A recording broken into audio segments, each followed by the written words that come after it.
This is the growth strategy, where clarity meets purpose and purpose fuels growth.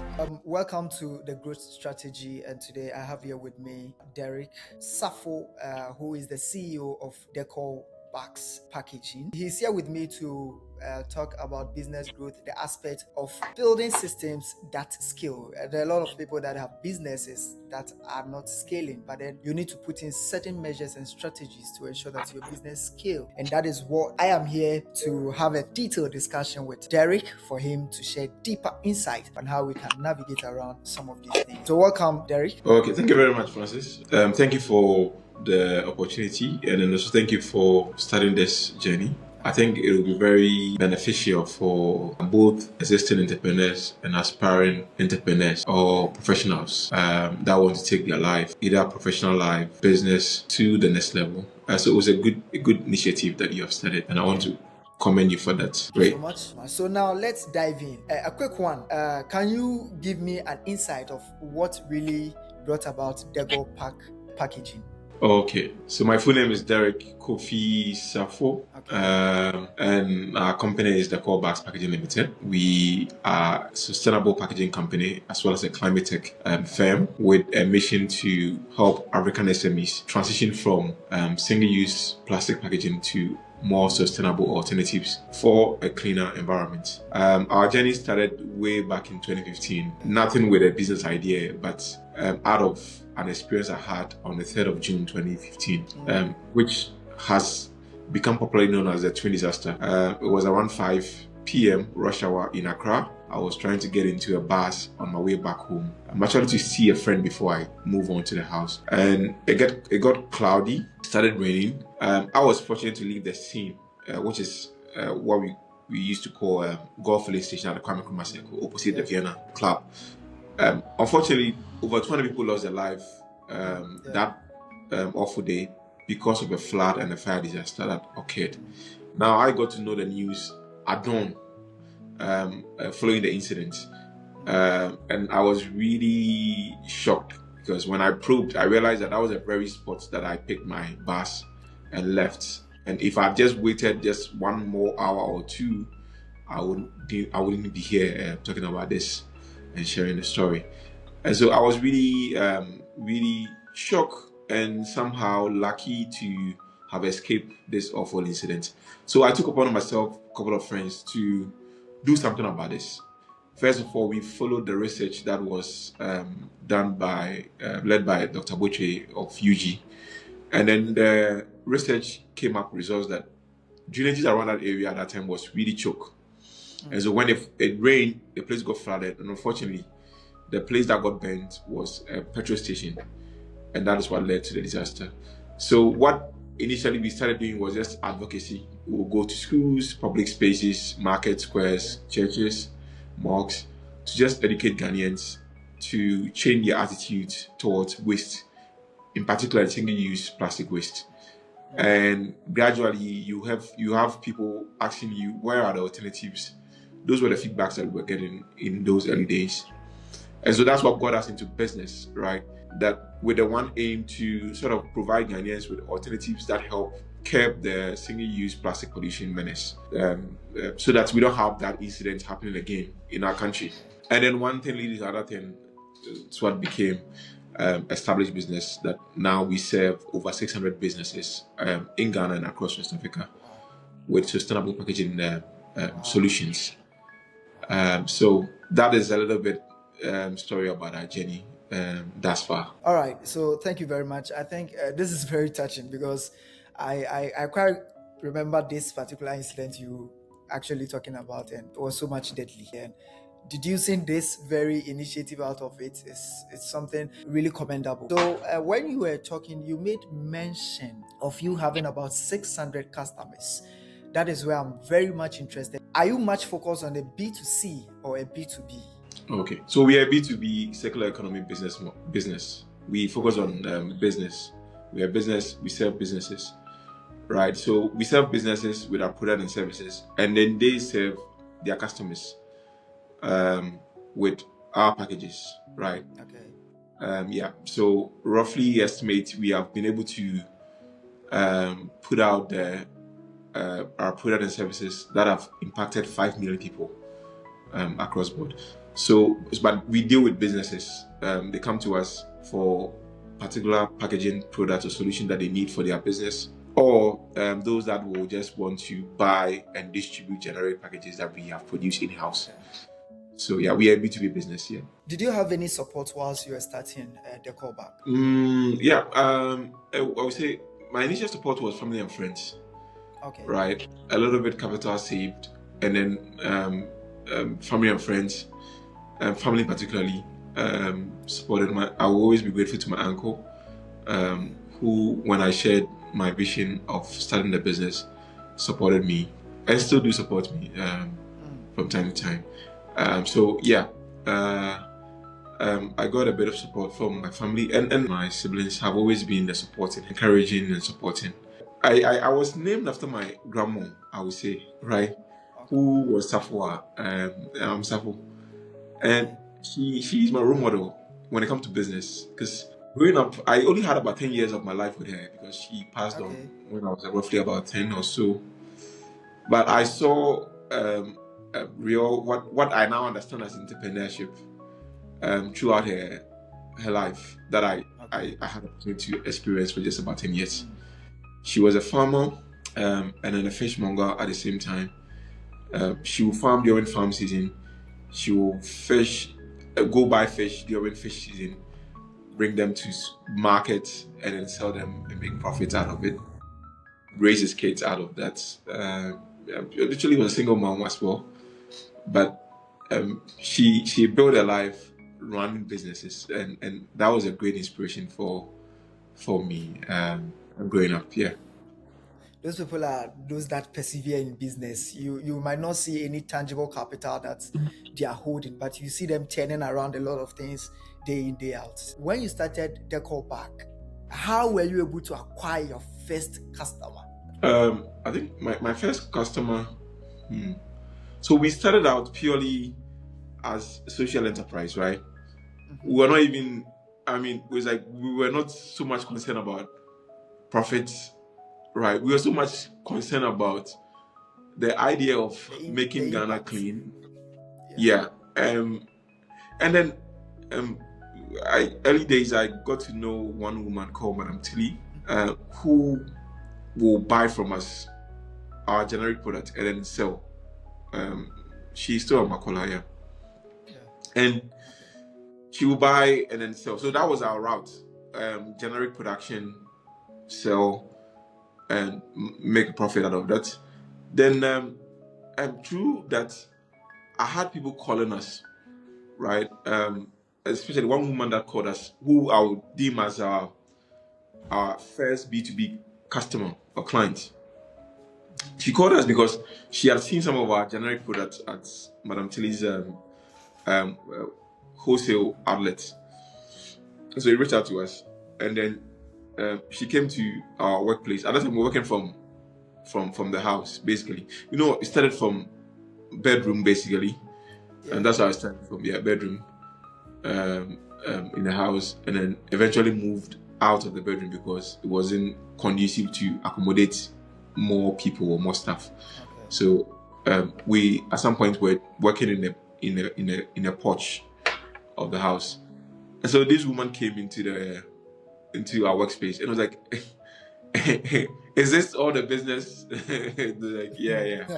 That's us, so right? Yeah, because up until then we have been putting things on the market, right? Okay. But we didn't have what you would call as like a typical business office or location. We're working from the house. Brick and mortar. Yeah, we're working from the house, literally. Like I said, from the bedroom, and then to some point out in the porch, in the open space. So yeah, she came in, gave us an order. We executed the order, and then word of mouth, kept on bringing us customers. So initially, I would say word of mouth did good work for us, right? We did our work, we put it out there on the market. Somebody sees it, will get in touch with us, says, "I've seen your work. Can you do similar thing for me in my business?" And that is how we started adding up customers one by one. before I ask my main question, you said you started from the bedroom. Yeah. Were you working based on order, or you had a forecast or a vision that let me make this production? I'm very optimistic or hopeful, like that someone will come in to purchase them. And did you have the machineries to produce whilst you were working from the bedroom? No. We were being optimistic, extremely optimistic. We didn't have any orders when we started. Okay. The little capital that we had. In fact, the little capital that we had, you know what happened? So apparently, we wanted to get a shop to where we're going to operate from. Okay. So I gave this money to a guy to construct a container for us. For those that live in Ghana, they will be familiar with this. And then I went out to go look for a place where we're going to put a container. And then this guy that came out was going to support us, put the container in the spot where we were going to operate from. We realized there was a landguard, a guy, right, who had a lot of issues. And so the day we were supposed to meet for him to sort of allocate the place for us, the meeting never happened. And that is why we eventually have to operate from a bedroom, you know. Okay. And so we didn't have the machines. We started manually, and we started off with the idea that we are producing stuff generically, put them out there on the markets, or try to sell them ourselves. And then from there, we can get B2B customers to work with, right? In fact, but I'm saying we were not looking even at I would say we're looking at business as we have it now. We're looking at solving a problem with plastic pollution, and particularly single-use plastic pollution. And then the only way we saw it easy to solve the problem, aside advocacy, which we have been doing prior to starting production, was, okay, what alternatives can combat single-use plastic pollution out there? We looked at the single-use plastic that are used frequently, which is plastic bags. It's okay, if you produce biodegradable bags, it can compete the single-use plastic bags because they are biodegradable. They don't pollute the environment. And so we went straight in and we started producing without even having the marketing plan or any of that sort. We just started producing, right? And then, like I said, we got someone who was willing to take our product into her shop, a wholesale retail shop, to sell. And then through that, we got our first B2B client. So yeah, it was a lot of excitement and a lot of optimism, not anything like a business plan. Although I had a business plan that I presented to, I think, my uncle, but it was quite different from what we were doing, basically, yeah. So if someone has an idea and then I don't have capital, what's one encouraging word that you can give that person at this particular time? That is one thing I realized that keeps a lot of people waiting, right? They want everything to be perfect. Yeah. Nothing is going to be perfect before you start. So you just have to start, you know, because if I remember my friend David, then when we had this challenge of the Langa guy not showing up and giving us a spot, literally the money we spent on building the container, we left it for the guy, the fabricator. Yeah, we left it. We didn't even go. And that was our initial capital, startup capital. We invested everything in the container just to get a space to operate. We left that money with the guy because where were you going to put the container? First, really was difficult. So my friend was like, Derrick, let's start from the bedroom. Because that was a big blow, right? You have an idea, you're excited about this, you have a little funds, and then you invest everything in getting a place that you're going to operate from. And then it turned out not to work, right? So the money is already locked in the container. And so we just used what was available, and then that which was my bedroom. So it's fine. I mean, we can operate from it. It's on hindsight, it sound, but at that time, one of my friends suggested idea like, how are we going to work from a bedroom? And this is production, right? It didn't really make sense to me, but I was convinced. We went ahead and then we started from the bedroom on a small, tiny table that we bought from La Paz, which is still there, which can seat like maybe two people, one here, one there. So that's how we started from, right? So if you have an idea and you believe in the idea, right? Often you'll be the first person to believe in the idea before the people believe in you. You just have to start.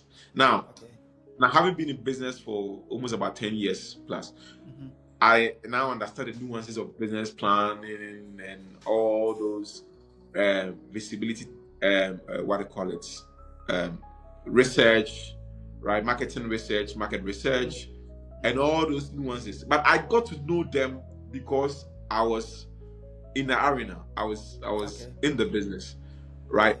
Often, especially people who have MBAs, and I'm not saying MBA is bad. MBA is very great. If you are working on an MBA or you are even in business, you should get an MBA if you have the opportunity. But often people know too much that they are so afraid to even make a move. Yeah. Right? 100%. They have a lot of 100%. case studies that they have through studies, and they have seen a lot of failures on paper. They have never tried that, and that scares them. And that scares them, right? And if you let those case studies or those stories of failure scares you, you never start. Or you allow perfectionism, like I want everything to be perfect before I start. You are never going to start. You're never going to start. You're just going to working on plans, whether it's a business plan, whether it's a pitch deck, constantly, right? And then you never start. It's like reading how to swim from a book. You will never going to get swim. You're never going to learn how to swim. If you really want to learn how to swim, you have to put the book aside and get your feet into the water. Yeah. So that is how it started for us, and that is how you're going to start, right? I mean, you are never going to learn about all the mistakes to avoid, so that you don't make those mistakes. You will definitely make mistakes. So the courage to start is all that you need.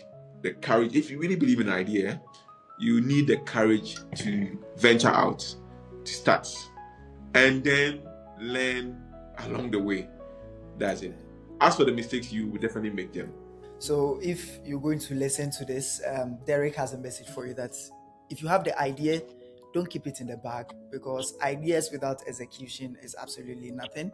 And don't be afraid to make a mistake whilst you journey on, because it's the mistakes that is going to prune you or shape you and hone your skills. Whilst you're growing, Derrick, in your quest to make Decorl bag where it stands now, did you ever put any systems in place? Yeah. So this is where I started as a hustler, right? When you start a business, you are like a hustler, right? You have a fancy idea in your head that you think it will work out, which often doesn't work out. If you're lucky, it works out. But then as you mature or as you grow, you realize that hustling alone won't let you survive in business. You have to be very systematic. You have to put in systems and structures in place to sort of thrive in business. And so I felt like any other entrepreneur, you are a hustler. You hustle for customers, you hustle for revenue, you hustle for funds.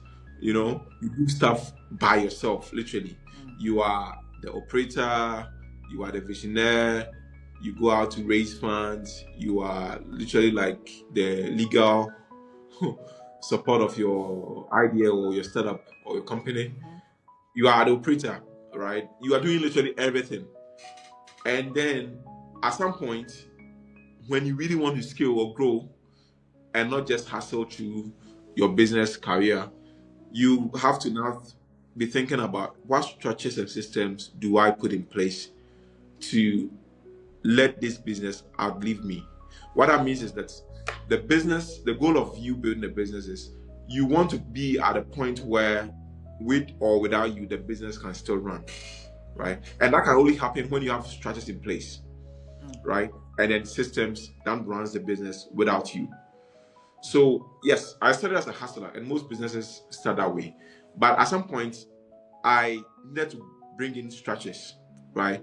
So see structures as pillars or different. Let's say you have a house, you have a 5-bedroom house. Structures are like rooms, right? So you have a bedroom, you have a washroom, you have a kitchen, you have a living room, you have a diner. Now, these rooms in a building or in a house have different roles and functions that it performs, right? You don't cook your meals in your bedroom, right? Yeah. I mean, if you're a hustler, you do that. I mean, hustlers, Yeah. if you're a hustler, let's say you are in university, you are in a hostel, or you are in college, you are hustling. So you do everything in your bedroom, literally. But in a house, in a well-structured house, bedrooms are for sleeping and relaxation. You don't go cook your food there. When you want to cook, you go to the kitchen and then you cook, right? That's how structures are like, right? So, for instance, the business, you have an administration where the day-to-day run of the business occurs. So you have an administrator. Often, you might be the administrator, or you have an administrator, or a COO, more like that runs that sort of somebody that runs an administration. Then you have finance. That's a different room. So somebody who handles inflows and outflows of cash or revenue. Yeah. And then you have your marketing, and you have your sales, and you have your operations, right? So these are structures. As your business grow, you have to bring into your business. And although you work as a team, you want them to work independently as a team. And what I mean is that each of these rooms or structures operates independently, but again, you work together as a team towards one mission and one goal.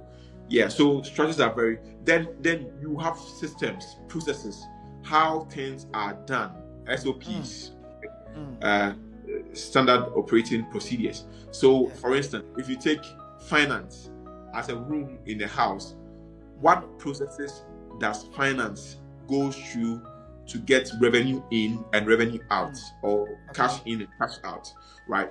That's processes or systems. If you take operations, what processes does your operation team go through to get a product produced and then delivered to the customer, right? If you take your administration or HR, what processes do they go through in either running the day-to-day business, hiring teams, right, dealing with administrative staff, and then outside bodies that you work with as partners. Then you take your sales and marketing team. What processes does your sales team go through in acquiring new customers and maintaining existing customers, right? Those are processes, those are systems you put in place. And so when you're able to define these clearly, you have these structures and you define these processes clearly, then the business now runs like a machine, and you can be there or not, and the business can still run without you. Often, most of our startups and businesses, we struggle with this, right? Because again, maybe it's culturally compared to the Western world, where systems and structures work very effectively. We in Africa, we struggle. But if you really want to build a business that outlive you, you have to really have that in mind, that you can start scrappy, messy, but as time goes on, you have to think about structures and systems and processes in place. Other than that, you're not going to survive for a very long time. All right. So at what point did you realize that systems are very essential for your business growth? I think so. We started out as a social enterprise, right? As an enterprise. And then eventually became a sole proprietor, a limited liability company in 2021. So as a sole proprietor, that is you. It's just you. That is in Ghana. There are different structures of organizations, but one of them is sole proprietor, which a lot of people are common. So just you, the founder or the entrepreneur, running everything, right? And then now, I'm not saying you can have structures and processes as a sole proprietor. You can have that, whether you are a limited liability company or sole proprietor. But that's where we started from. So literally doing everything over myself. But at some point, I started bringing people in to handle finance, to handle sales, marketing. That is when it was that at that point that I felt like, we have to be a limited liability company, right? So this is around 2019, 2020, thereabout. Then I put in structures in place. And then we became a limited liability in 2021. Had a co-founder, had people to handle different aspects of the business: finance, marketing, sales, operations. Did you realize the essentiality of the system because you were growing in demand, or you realize, no, at this point I just need people to join me so that we can think together, or we can share ideas to grow? I always tell my team that we are building for a long haul, a long term, right? Okay. So that has been part of the vision, that we are building. We are not just a business that is here today and then gone tomorrow, right? Or maybe a hand-to-mouth business that we just want to have something to eat, and that's why we are in this, right? Okay. The whole idea is to build for the long haul, right? To become a key industrial player in the sector that we operate. And so to really survive in that space, you have to be really structured as a business, right? You can't just be haphazard in the way you structure your business and then expect to grow. So that was the motivation, right? That we want to build to become a multinational business one day. We want to build to become a more structured business one day. So that was the idea why we have to bring in structure. Then the other aspect of it is that when demand starts growing, you need to have structure in place. First, it's like building.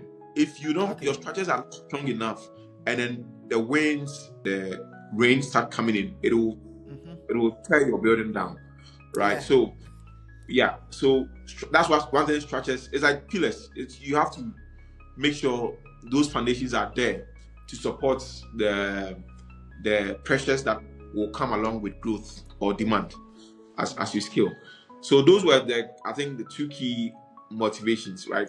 The idea that we are building a business that is going to outlive us, and of course, if we want to meet demand, we have to be well positioned, well structured to absorb the demand from our markets.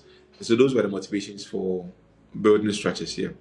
Another one is there are some people that, or other entrepreneurs that are much focused on their profit aspect of the business, so they wouldn't want to acquire the person with the experience in that specific field or structure that they want to fill. Do you think it is advisable that when you are starting to put in systems, you go for the right people, or you can just have anyone take a position just because you want to? Yeah, I mean, you want to look at the right people definitely will come with a cost. Yeah, of course. Yeah, but it's very important if you really want to grow, right? My head of finance, he has about over 16 years experience, way older than the business, right? And he's even older than me. He brings in a lot of wisdom and experience in business.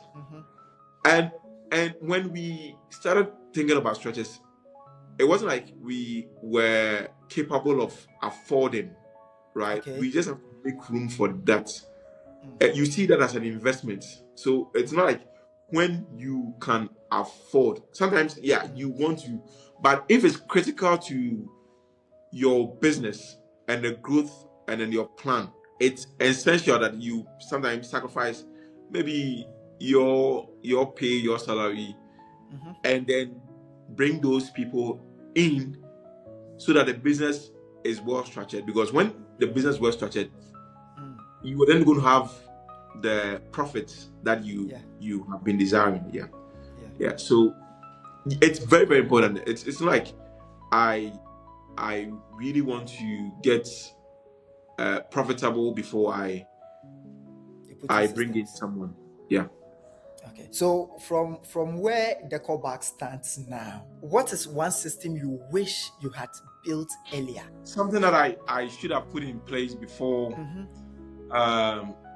getting to this point. That would be more of process, and that would be more of I would say sales process, right?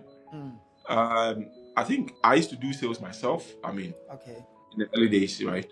It took me a while for me to write a sales process and then start bringing in salespeople, training them to take over sales. But I used to do sales by myself, and I think it's something that I really should have started way earlier. With the impact I've seen from what we have done over the years, I think if I've started way earlier, that would have been very great for us and for the business. So how involved are you in the business operations as a CEO? I'm involved but I'm not so heavily involved on the day-to-day as I used to be, right? Now, I always tell people that a founder or CEO have three focus or areas that they should focus at. One has to do with building teams. So that has to do with hiring and training your people and bringing them to speed so that they can do their work and getting out of the way. So that is my number one focus in business. Number two will be building partnership, right? Partnership is what brings in resources. So key partnership that bring in resources to the business, because as a lead, you have to make sure you have enough resources to keep the business running, right? To keep the lights on. Then the third one will be the direction at which you are going as a business.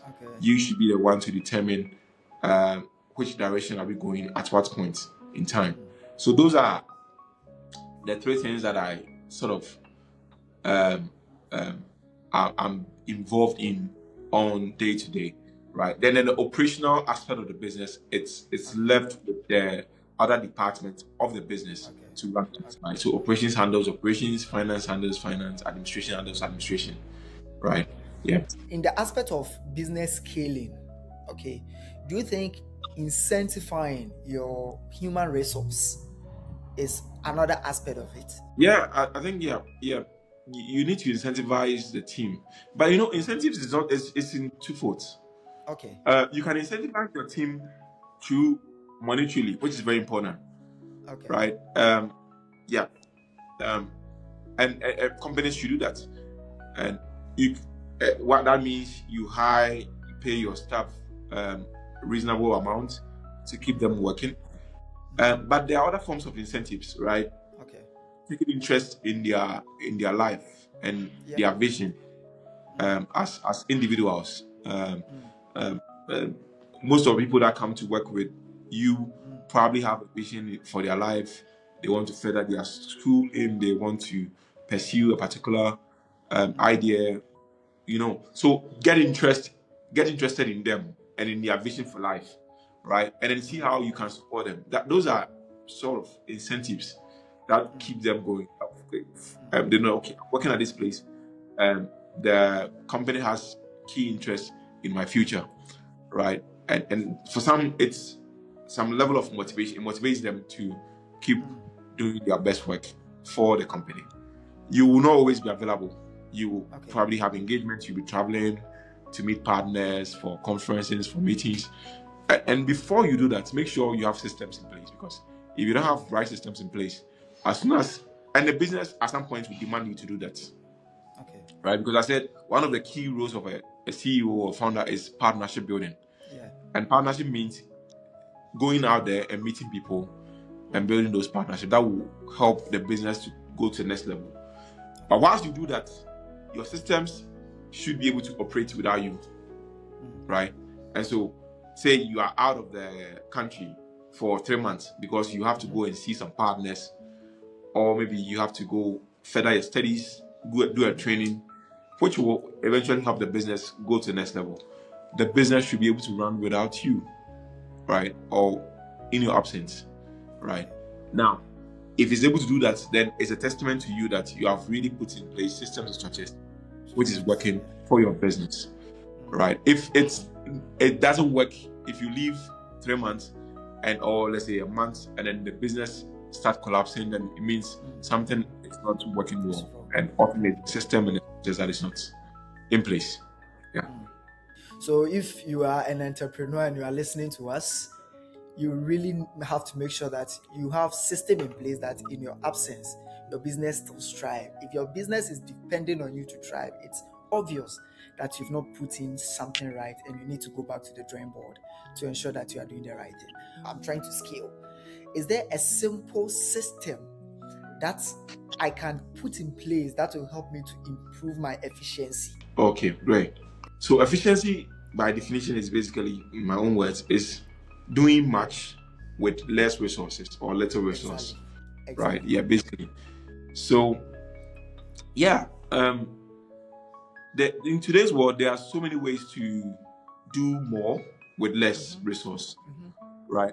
And every shrewd business person understand that with the little resource I have, I should be able to do much. In fact, that's the whole goal of business, right? Okay. You use little resource, then you maximize profits. That's the whole point of business, right? So we want to check costs. That is very key. You want to watch your costs, right? You want to watch your costs. It's very key, especially in the early stage when you are starting off. You, like when I started off, like I said, you will literally be doing most of the things by yourself. You can't go out and hire a CFO, a COO, or an administrator, right? And then be paying at a rate where your business revenue cannot afford. So you have to rely on certain tools and systems that can help you run efficiently. So today's world, there's AI tools, right, that can help you run your business, help you run marketing, help you run sales. You have to get yourself acquainted with those tools and make use of them. Most of them are free. Some of them, it's just little fee you pay for, and then you use them. Obviously, when the business starts scaling, you will need expertise. That means you need to bring in people to manage those stuff. You can't be doing that at that level because of course, the business have maybe more clients and there's more demand, and you need more eye on the ground to do those perform those roles. So you can't just rely on, say, AI tools. AI can't do anything. There's people that use AI tools that are more efficient, right? So you can't say, I'm going to just solely rely on AI and I don't need anybody to help me. But I'm saying you make good use of it when you are starting, where your resources is very limited. And these tools use them. Then when you start scaling, then you can bring in people who have expertise that you can afford to handle those specific roles for you. Yeah. So what are the 2 or 3 systems you think every small business should build first? You should have bookkeeping. Bookkeeping is very key. So basically, bookkeeping is basically in business is recording data, right? Recording data. So if you have a business that sell and make expense, you can have a simple Excel, right? And now there are so many tools that you can use that are even free, right? But Excel is very common because everybody uses Microsoft, right? Or I started out even writing on a notepad, right? I had a huge long notebook that I was recording doing my bookkeeping, right? So my revenue, my expenses, I keep them recorded on daily basis, right? And then at the end of the week, at the end of the month, I do my balances and my checks, right? I didn't have any accounting background. Of course, I leverage on training and capacity building programs that I was part of to learn about how to do this basic stuff. But record keeping is very key. Ghanaian businesses like keeping record, right?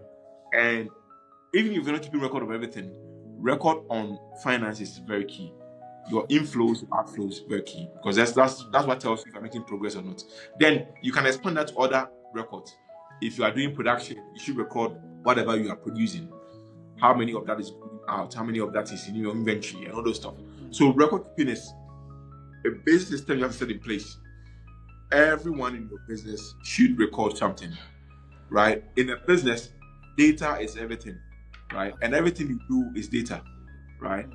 Whether you buy a pure water or you buy a pencil, is data, right? And then the numbers in business don't lie, right?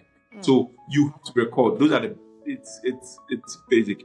You have to keep records of literally everything in bits, right? And then as you scale, you can make use of more advanced tools that will help you keep those reports in-house. Yeah, so that is very key. The other thing I'll talk about will be training and learning. Okay. But you have to have a deep hunger for learning. Okay. Somebody, I remember in 2018 when I decided, I remember in my bedroom one time that I'm going to do business, right? I'm going to be I was like, this is what the path I'm going to. And I thought to myself, if you really want to do business, then you have to really learn.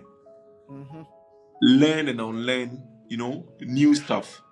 Okay. And that year I did 168 or so books. Whoa. Yeah. And the way I did it was through audio books. So I was actually doing a book. No, I did 180 books. 180. I was actually doing a book almost every 2 days. Wow. Yeah. Audiobooks. Amazing. I read literally almost all the books on business, on finance, on accounting, on leadership, right? On marketing, sales. I mean, I love marketing and sales a lot. Wow. That is my key expertise. Even though I'm a very technical guy, but that is I love everything about marketing, because marketing and sales is business, right? It's tied to revenue. So I almost every book written, not all the book, but almost every book that I chanced on in business, I read that in that year. I did that, and I still have that catalog in my laptop. I think in my files. Audiobook. Once in a while, I go and then I read them. 180 books. Yeah, I did that just by downloading them. On most of them are on YouTube, some Audible, and then just listening to them. I can go through a book within a day, right? Audibly instead of reading. Like, it's easy. I realized that it was easier because I can be working and I can be listening to a full book for the day. So you have to devour information like crazy, like constantly, and it has become part of me. I still do that today, right? I don't keep track of books that I listen to now because I do a spectrum of reading. So I do long essays, I do articles, I do white papers, I do books, but I do podcasts, a lot of podcasts now, right? Long form of conversations. I have podcasts that extend all the way to 3 hours, 4 hours, and I will be listening to that, right? And I have about 4, 5 solid books I do every year. Beginning of the year, mid-year, end of year. I go over them. Yeah, it's like, aside the Bible, that is the kind of books I have to read almost every year. So you can't go without those because see. So one thing about entrepreneurship is it's a self-development journey more than a business. That is if you are a founder and you can be an NGO founder, you can be even a professional. And today we have what we call entrepreneurs, those that operate like entrepreneurs in business, right? It's more like a self-development journey, which has an umbrella of a business, right? So it's a journey of self-discovery, learning and unlearning. So you can't really thrive if you lack the desire to learn, right? And then the good thing about learning is that the more you learn, the more you realize that you need to learn more. Yeah. Right. So constantly you are consuming, constantly you are learning. You have to learn from 3 different people. Like, learn from people below you, people who sort of look up to you, who you might call as mentees or even kids, and people who are par with you, your friends, your colleagues, and people who are above you, right? And people who are dead and gone. Like, you have to learn from history, like read history. Literally, like I'm an avid. That's the word, avid. I'm looking for the avid reader of history. If you've heard the phrase, history always repeats itself, right? Yeah. So you want to know what happened in history so that you don't repeat those mistakes, right?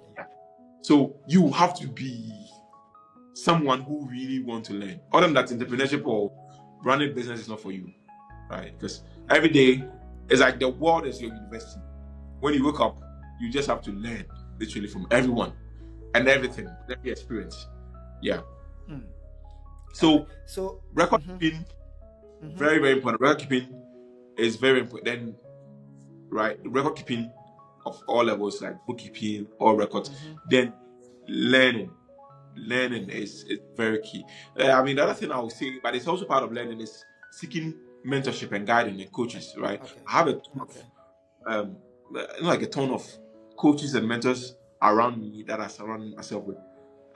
Most of them are way older than me, in their 60s, in their 50s, right? And it helps, right? It helps a lot because these people have lived through life. They have seen the things that you are going through. And when you go to them for advice, they're able to tell you things that you have not seen in life, right? So you constantly want to seek out for mentors. And mentors doesn't mean the person has to sit with you face to face to mentor you. You can have mentors who are dead and gone. Like, for instance, I looked up to Martin Luther. I admire most as a mentor. I read literally almost every book he has out there, articles, I watch videos, I read about his life, biographies and everything. So you don't have to have mentors who have time. If you are lucky and have that, I am lucky to have that. If you're lucky and have that, good. But you have to constantly on the outlook seeking for mentors, whether through books, right, or in person. So those three things you have to keep records, be constantly out looking for information, learning, and seeking out for mentors, coaches, people to guide you. Yeah. I've spoken to about 4 people about entrepreneurship precisely, and they all emphasize on the fact that they don't stop learning, which means acquiring knowledge. Is knowledge enough to help you grow in your business? Knowledge is very good, but it's not enough. Right? So knowledge is just acquiring information, basically, right? Okay. So you get that in books, like I said. You get that from a lecture, right? You get that from a podcast, right? Interesting enough, right? So this is Greek philosophy. When a Greek philosopher says wisdom, right? Okay. Which we have a lot of Greek philosophers that we read from, Aristotle, and all those people that dead and gone. These are great minds. But when a Greek person says he is wise, often they refer to knowledge. They have a lot of knowledge, right? Information that they can dispense to people, right? But to a Hebrew guy, when they talk about wisdom, it's practical knowledge. So the knowledge that you received being put to work, it's what they refer to as wisdom. So you are only wise when the knowledge you have made use of it. Do you understand? So having knowledge in itself is not enough, but it's good. That's the first step. That's why you go to school. That's why you go to school, right? Your parents put you through school to acquire knowledge, but knowledge in itself is not enough to build a business or even build your life. Practical knowledge, that means knowledge that has been put into good use and can prove results, is what makes you wise, or what can be defined as wisdom, right, in display. So start with knowledge, because that's what everybody starts from. Acquire knowledge. And like I said, you can acquire knowledge through books, listening to people, having mentors. But when you acquire this knowledge, make use of it, right? Yeah, you have to make use. It's like going to get an MBA, which is about masters in business, and not really running the business or working in the business. It's knowledge that sits in your head, right? It's different from practical knowledge that has come to you based on experiences that you have had running a business or working in a business. It's two different things, right? Yeah. So knowledge is good. That's where you start from. But then knowledge put to work is wisdom, and that is where you want to be, right? And that's what, because those ones, it's very practical, right? Some of the things that I know them because I have seen them in business, right? And although maybe I learned the theory of it from a classroom or maybe from a training, right? It's real to me now because I have seen it materialize in my business life, right? And yeah, so when somebody's making that same mistake or taking that same route, I can say, no, this route you're taking, it will lead to this because I've seen it. It's no longer theory, it's practical, and that is wisdom. So knowledge is where everybody starts from, right?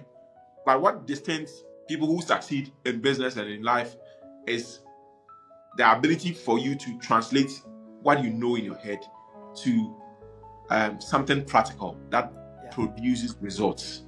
Right? Yeah. That's amazing. I think this is well educative. You just don't base because you think you've gone to school. Because there are a lot of people that are holding degrees, but you give them tasks, they're unable to perform. My next question will be: has systems saved you or cost you at any point? Systems also has its own downside and upsides, right? Okay, But in the long let's run, dive. it's best for every business. So when I say it has a downside, is it when you are very young in business, you don't need so much systems. Okay. You don't, because when you are young, you need speed, right? You need speed. You need a lot of courage. Okay. And because we are testing things, you are now proving your idea. That thing you said is going to be great, that was in your head. You are now testing it. You don't need so much approvals. Okay. You don't need so much approvals. See, a system in a business is like, for instance, before you get a fund to go do something in a well-structured business, it has to go through process, right? Right. Yeah. You have to raise a requisition. It has to go through accounting. Accounting has to submit it to maybe whoever is in charge, yeah. Maybe a general manager or managing director to approve of that fund. And then it comes back, the accountant release the fund, or the treasurer in the business release the fund to you. Then you have to go and do whatever you have to do, and then come back and account for whatever you did. It's a process. Yeah. Which takes time. Now, when you are starting out, you don't even have those people. So you don't really have, and that's what makes startups grow very fast. Okay. Right? The difference between a startup and a well-established conglomerate business, like let's say you take a business like IBM, right? Okay. IBM is a well-established technology company, right? And you take a company like Facebook, or or let's say Apple. Even when Apple came out, IBM was well-established. Yeah. Right? Yeah. For instance, so what made Apple really grow and really scale fast was because it was a startup, and they didn't have so much structure in place. Okay. They didn't need so much approvals.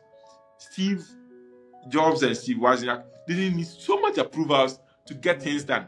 They just have an idea, they start innovating, and then straight to the market. IBM, on the other hand, will have to go through series of meetings to approve an idea, to release funds. So systems at the beginning of your business really can work against you. You don't want to start a business and all of a sudden you have a board about 10 people sitting on your board, who before you approve on a decision, it has to go through them. I mean, how much is your funds? You haven't even made a sale. Right? And today I see a lot of people do business and then I understand there are businesses that regulatory framework require that before you even start day one, you have to have a structured board. But those businesses are businesses that come with huge initial startup capital, right? From onset. Like for instance, if you are going into mining, right? Mining, construction, those businesses, you just can't start like the way Apple started Apple company. You just can't start it that way. They have a lot of or a bank. You can't just start a bank from your bedroom. I mean, you can, but you meet the regulators, Exactly. So those businesses, before they have some startup requirements you have to meet before you even start them. But I'm talking about when you have a novel idea and you are starting out, right? Whether as a startup or SME, you don't need so much bureaucracy. That is tied to systems and processes. You don't need that. You want to move fast, test fast, and fail very fast, right? So that you correct the errors in your judgments and in assumptions, right? So that is where systems doesn't really work for you. But as soon as you start getting your initial customers and you start proving yourself in the market, you have to have the systems and structures in place, or it can also collapse you. So you have to find that balance. Early stage, very early stage, you really don't need so much structure. Mid, late stage, you need structure in place. In fact, you need to grow to get to that point. So yeah, that is where you can say, so if you are very bureaucratic at the initial stage, it might go against you, right? It might go against you. By the time you go through all that cycle, the customer is gone. For instance, let me give a simple example. When I started out, I still do work into late hours now, but on different stuff. But when I started out, I can chat customers because I was doing sales myself, and I still do sales today, but at a different level. But customers can reach out to you on Sunday at 1 a.m. and be asking for certain details from your business, and you have to you definitely go and read your WhatsApp, right? So once you read and a blue tick, you have to respond to the customer, or they'll feel like you're not serious as a person. But they don't care. They don't know. It's 1 a.m. Right? But yeah. So you wake up, and then probably you are not even asleep. You reply that customer who is asking you that question at 1 a.m. or 2 a.m. You know, and probably will take 1 hour of your time, 30 minutes of your time, just asking questions about your business, just to see if they can buy from you or not. Right? As against a structured business where you work from, let's say, Monday to Friday or Monday to Saturday, depending on the kind of business, and then when you close, you say, oh, we work from 8 to 5, or we work from 9 to 6, and once we have closed, you have to call us on Monday. You know, a young business that is coming up Saturday, Sunday. If your customers is reaching out to you, you have to respond to them. Yeah. Right. You don't have to say, oh, our business system says Saturdays are off breaks. We are off. We don't work on Saturdays. I can't. Let's talk on Mondays. By the time you come back on Monday, talk to the person. He has already spoken to another business, right? So you have to know where you are to really enforce systems and structures. Yeah. But I have known an SME that believe so much in their offering that they feel you shouldn't go beyond and above for a customer. I have known an SME. Reason being that they feel if you do this, it puts a demand on you to fulfill that same service or fulfill that same thing to the customers anytime they come in for it. So assuming a customer texts you after 5 that you know your business have closed, that I am making an order, just be blunt with the customer that we have closed, so you need to order the next day. It's an SME. Do you think this structure is right? Because the business owner feels if you go above 5 to go and serve this customer, then now they feel like, oh, we can subsequently we can order after 5 and they will still deliver. Do you think it's a right structure or a right system? Do you know one of my unfair advantage in early days? The fact that I can deliver to my customer at odd hours and all times. That was one of my fair. It still is, but we don't emphasize the other stuff that now we leverage on. But early days, that was one of my unfair advantage. Like I was telling you, a customer can chat to you at 2 a.m. and tell you that by morning, can I get the work done? Yes, and then I'm going to be on my team to get it done. Now, I mean, as you grow, you become more formalized. Some of these things fades off. But when, again, like I'm saying, when you are young, right? And most businesses in Africa, and Ghana in particular, we are still young, we are still crawling. The whole entrepreneurship thing in Africa is still at a very infancy stage. So and in business, the thing is, the customer is the king or queen. Now, it depends on the product you are selling. If you are selling high-end, high luxurious products, which has high demand, and you are the only one that provides those services, it gives you some sort of unfair advantage. But if you have a competition, which most businesses do have, you want to be careful how you handle that. Because if the customer says, oh, he knows that you close at 5, but he gets in touch with you at 6 and says, oh, can you get this for me? And he says, oh, 5 is 5, I've closed. It's Friday. Call me or get back to us on Monday. I mean, like I'm saying, if you are high-end, luxurious products or brand, some can wait. But if you know that your business is not really high-end, luxurious, right, one of a kind, where you are the only person in the market, then you want to be careful with that decision, because he might or she might move on to somebody else and will never come back to you again, and you have lost the customer. But often they do that because of attitude. They'll say, okay, oh, this person thinks he has arrived, so he doesn't need our business, he doesn't need our money, so let's move on, right? and maybe go for a cheaper alternative or an inferior alternative. Not because yours is lesser than that, but because of attitude, they will say, okay, and it happens to sometimes. It's some of the hazards you have to suffer as a business lead, because when you start growing, you will see this coming up a lot, right? For instance, a customer will talk to you, the founder, directly, even when you want your team members to speak to the fund, because they feel like, oh, I was talking to you 5 years ago, and I still want to talk. Why can't I talk to you? Right? But you know that if you start talking to the customer, you might not have enough time to respond to all the questions the customer have. Right? So you ideally want to hand over to your sales lead or your sales team to manage that conversation. Some take offense, right? Some don't. They see it as a business. They move on. So you have to know who you are dealing with. It's case by case, right? Some the relationship they are built with this. So some customers up to date, I still handle them myself. Right, I still handle myself. Some that have understand that, oh, you might be busy, so let me talk to one of your team members. They do talk to your team members, and they are okay with that. So it's case by case. But like I'm saying, it's this thing. I know fashion brands play this. Yeah. Right. It's scarcity. They want to be scarce. It's scarcity strategy. So they feel like the more scarce they are, the more premium their brand becomes. Exactly. But you have to be very careful. It depends on the market you are playing this. If you are in Europe or you are in the US and you are, because people don't care. If once there's a brand trust, they can wait.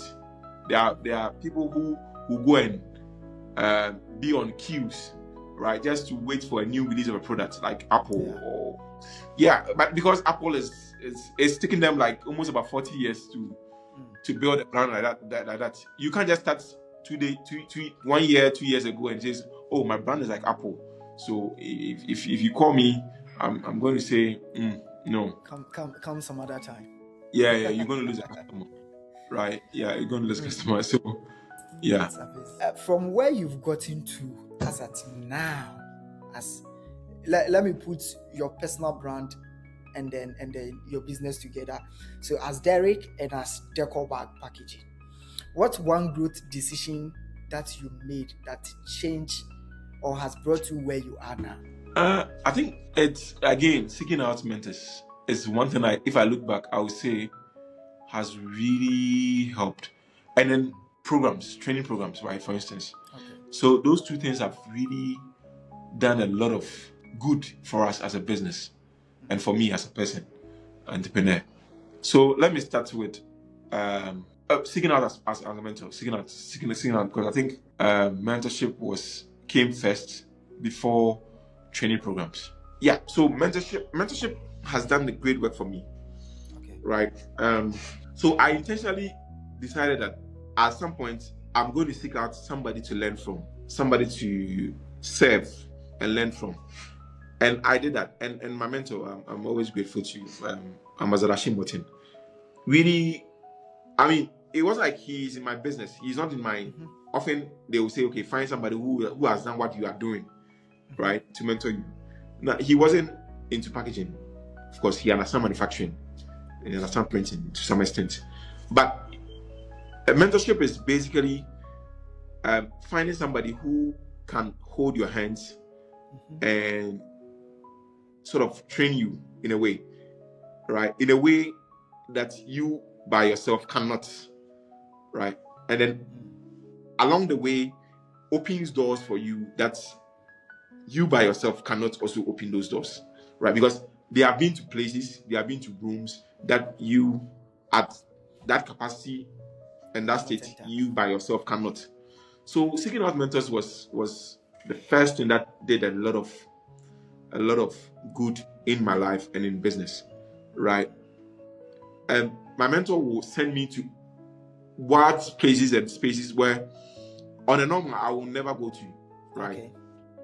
Right. And then he did that intentionally, though he will not even tell me. And what he did was it built your confidence up. You learn how to network, right, with people, and then sort of it expands you, like your worldview expands, like really, like, because when you start a business, you're all concerned about your business, your life, and it's very myopic, very small thinking. Now, what you need is you want to break out. So there's this thing I'm learning recently. So you have to, there are levels, right? You have to have a mindset break, right? So that's one of the barriers you have to break. Everybody has to break. Your mindset is formed from the environment you were raised, the people that raised you, your friends, the school, the knowledge you have been exposed to, and everything. Now, it has a limit. It has a cap. If you want to move to the next level, you have to break that mindset. Okay. Right? And it's very challenging because that's one of the walls you go to as an entrepreneur or as a leader or as an individual. It's one of the toughest battles you have to deal with, right?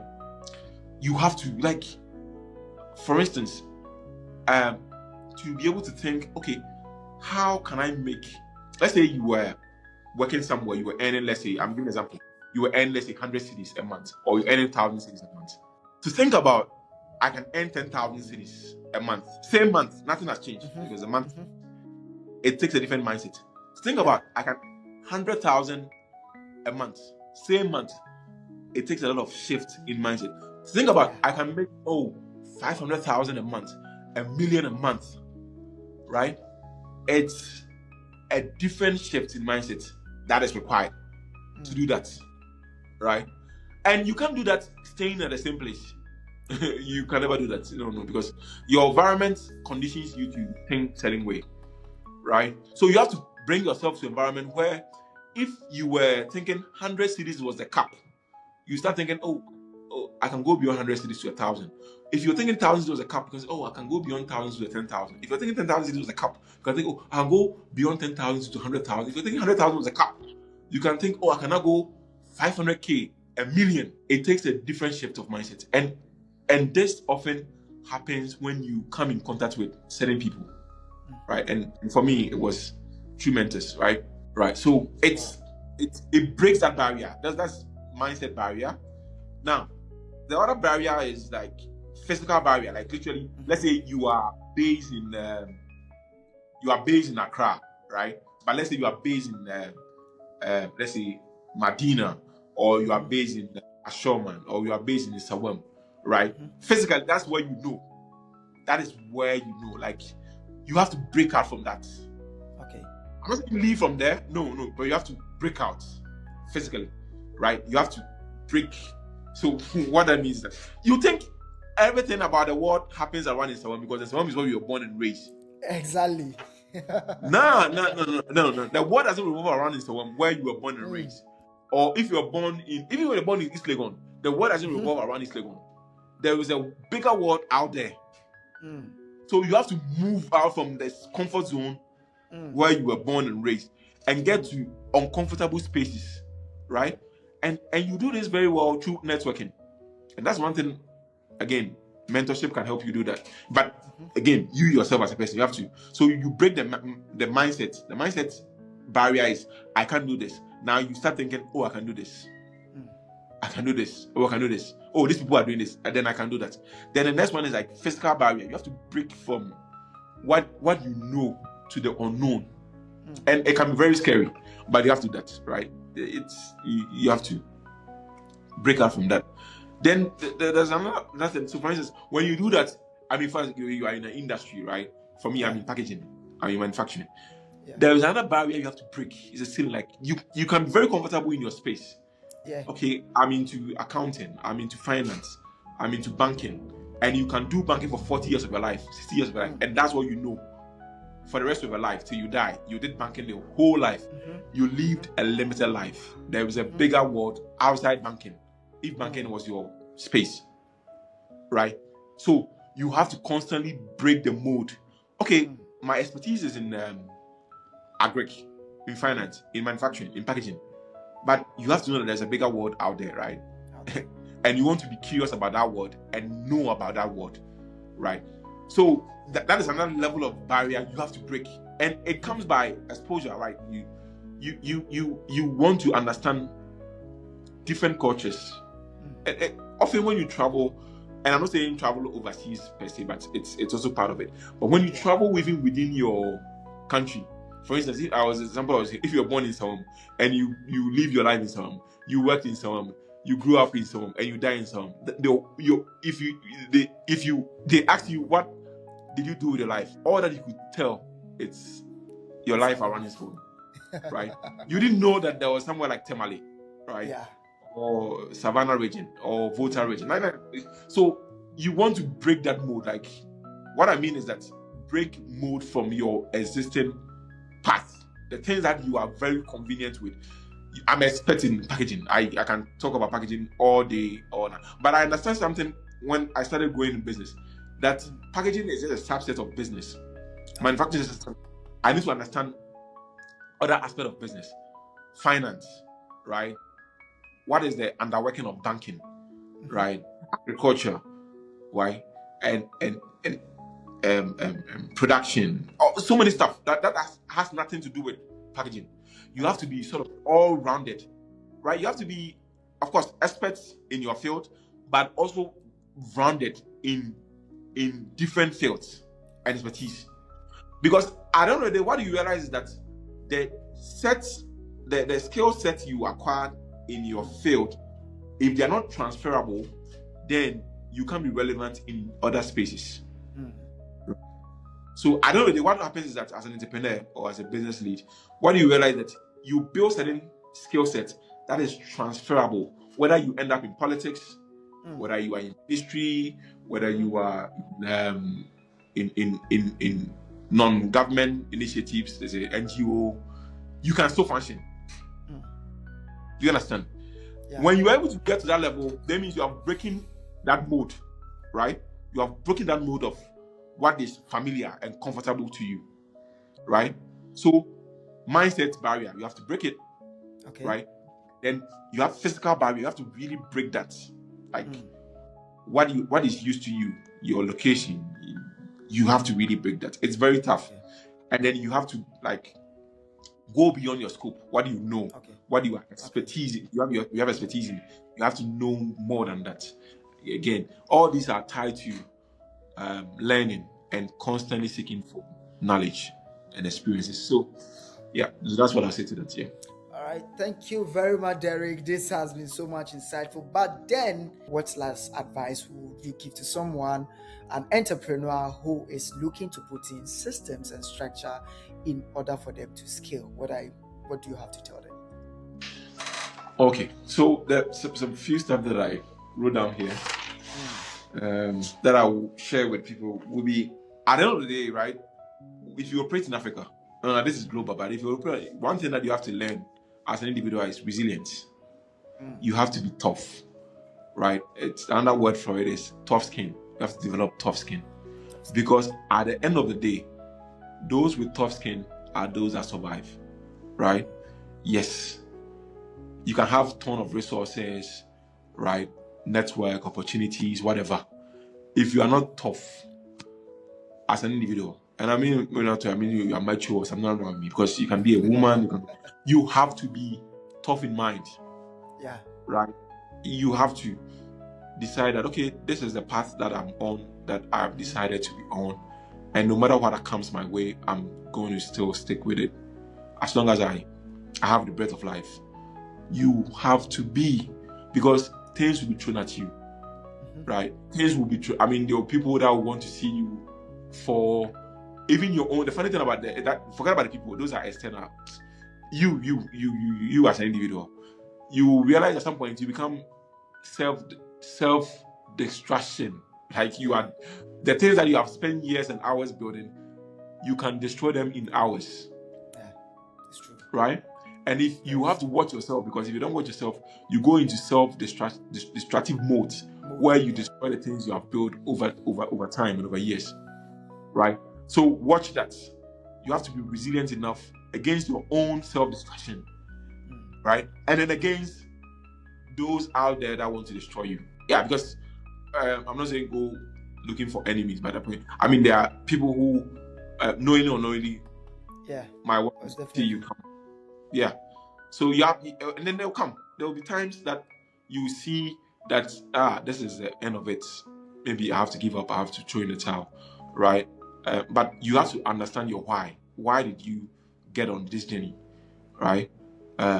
Why did you get on this? When you remind yourself of your why, right? For us, is to have a cleaner environment, a cleaner Africa, right? Where opportunities abound for our people through jobs, right? So if you know your why, things can come against you, but you are going to be resilient enough to stand and withstand those challenges and those tough times. And they will come, definitely. Be prepared. They will come. You lose money, you lose people, you lose deals, right? At some point, you feel like you are losing everything, right? But you have to be resilient, because that is the only thing that is the only ingredient you need in Africa to survive as an entrepreneur. You have to be really resilient, that come what may, I'm going to survive. I'm going to stick through. Yeah. Yes. So many stuff will try and kick you out, right? So just keep your cool and be tough, and just be tough. Yeah. So that is one thing and then constantly learn. Don't stop. Constant learn. Seek for help. Yeah, and constantly learn. Yeah, constantly learn, constantly evolve. Yeah, that's it. All right, so thank you very much, Derrick. It's been an amazing time, and I know whoever is watching this has had a very deeper insight. If you have any idea that you think you do not have the resources, so you are not going to start, this is the time. You need to move out from your comfort zone, change that mindset, leave your space or your physical environment, and then make it a must that you are going to succeed. There will be uncertainties, but make sure you are very resilient, and then be tough so that you'll be able to stand the test of time. It is not going to be easy, but once you make up your mind, you'll be where they are at the moment. It's been a pleasure having you, Derrick. And then I know we're going to have more growth conversation into this aspect of business growth. I know he mentioned a lot of things that we still have to come back, especially when it comes to business practices that people do not have much idea. People just start business, and how to navigate themselves around it becomes a challenge. So we'll also come and then speak on that. So once again, thank you very much, Derrick, and then it's been a pleasure having you. Okay, we'll get back to you again. Thank you very much. One thing I want to say, we recently launched a new product called WhatsPack. WhatsPack means waste to packaging. It's a resource management platform we have launched, and we have been working on this. It's part of our business model for years, but we decided to sort of set it apart and then develop it into a full product. Probably, who knows, into a full company sometime in the future. So you can check on that www.whatspack.com. Check on social as WhatsPack at WhatsPack. For more updates. Thank you very much, Francis. You're welcome. All right. So Derrick is the CEO of Decorl Bag Packaging in Accra. If you need any sustainable packaging, it's not the ones that you're going to put them in the gutters for it to choke and then you see flooding everywhere. He is into sustainable packaging, and you see more videos of his works, and you're going to love it. I've done business with him, and I love his works. He has over 600 partners across the globe, and that should tell you how trusted the brand is. If you're looking for your trusted packaging, reach out to Decorl Bag Packaging. We'll put his details in there, and then you can reach out to him for businesses. Have a wonderful evening, Derrick. Thank you very much. Keep on doing this. It's a great initiative.